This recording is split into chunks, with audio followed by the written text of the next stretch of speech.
open up the same way in which they opened up their workshops today, and then we'll go into the reasons why and talk more about accessibility. So hello again, my name is Quisha Umemba. I am a Black female. My pronouns are she, her, hers. I am wearing a yellow dress with white stripes, and I am in my home office. So behind me is a bookshelf to my left that has books on it, and other knickknacks. And I am wearing big hoop yellow earrings. It's dreary and dark here in Dallas, and so I wanted to still bring some of the sunshine from the eclipse that happened on yesterday. So I thought I would bring out the sun myself today. So why did I introduce myself the way I just introduced myself? Well, I did something called provide an accessible introduction. So when I was sitting there in the audience, and I noticed, I'm like, why are they talking about the brown shoes they have on and the blue suit the guy has on and all of those things? I started looking around the room to notice what else was different there. And I noticed they had two screens. So they had one screen that was behind the speakers where you could see the slides, like we do in traditional meetings or conferences. But then they had a second screen where you could see the interpreter, right? Okay, that makes sense. We see interpreters a lot. Then I looked around the room again and I noticed, oh, they're not just coming off the top of their head, they're actually reading from speaker's notes from a television screen that was on the floor and tilted toward them. And I thought, well, that's strange. I've never seen a teleprompter on the floor and tilted up. Normally you see it out maybe behind the speakers. And so I got on my phone and I started Googling, and I just wrote down in my Google search everything that I saw. And what came up was an accessible presentation. And I thought, oh my goodness, that's definitely something that we need to incorporate at Umemba Health. And that's something that you should also incorporate in your training as well. And we're going to talk about that today. So I'm using this wonderful tool that comes from the Online Learning Consortium. They saved me hours on having to put together a presentation to share with you this information on how to increase the accessibility and inclusiveness of your presentation. So we're going to talk about each one of these tips, and then I'm going to share some other information with you as well. Please put your questions in the chat, or if you're watching the recording, put your questions below so that we can answer them for you. I want to start first with providing an accessible presentation. So I'm going to read this and then we'll kind of discuss it for those of you that are here with me today. Okay. Providing accessible presentation helps to ensure that your audience members know who is present, what topics are being discussed, and that they're in the right place. We know that, right?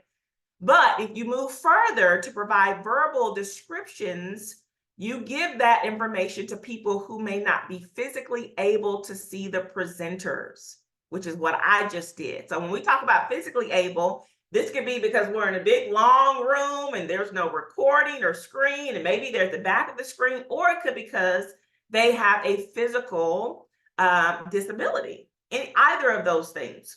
So when introducing yourself, consider sharing the following: your name, your pronouns, your visual description. So here it says race, ethnicity, gender, age, I left that out, hair color, length, style of clothing, and any distinctive accessories. Remember, I talked about my big yellow earrings that I have on. Give content warnings for sensitive material, including images and discussion. And if applicable, I left this out because you all know me, but you should also share your position, the institution where you're employed, the title of your presentation, where to find digital copies, any information, and then the aims and objectives of your presentation. I want to pause right here and just get your feedback. JR, Tiffany, any feedback for this? Have you ever seen this in a presentation before?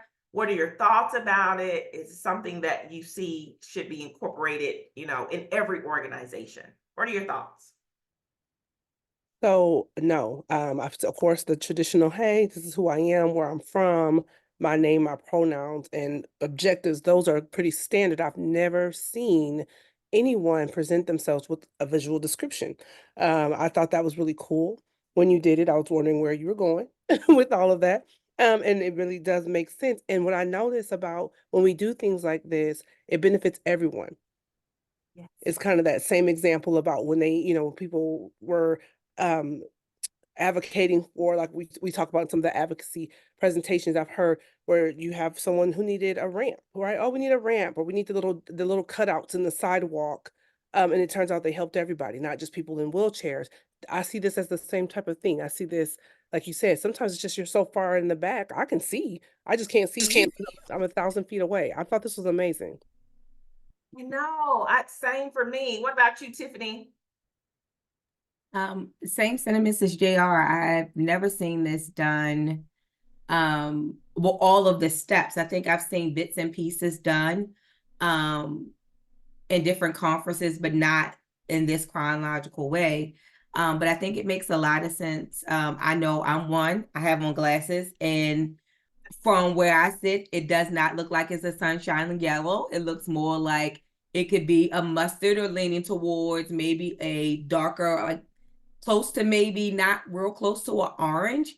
And so when you said that yellow and you talked about the eclipse, now visually, I can think of that bright sunshine, that bright yellow, and see the difference that maybe just me being impaired with my glasses, maybe the virtual environment did not show that color as clear as it is if I was in person. So I think doing that and describing what you have on and things like that is just not good for people that actually need that additional assistance, but those who maybe just can't see or can't visually see exactly the colors or exactly what you have in front of you. So I love that. And I'm glad you mentioned the difference in colors. We're going to hit on that before we conclude today. So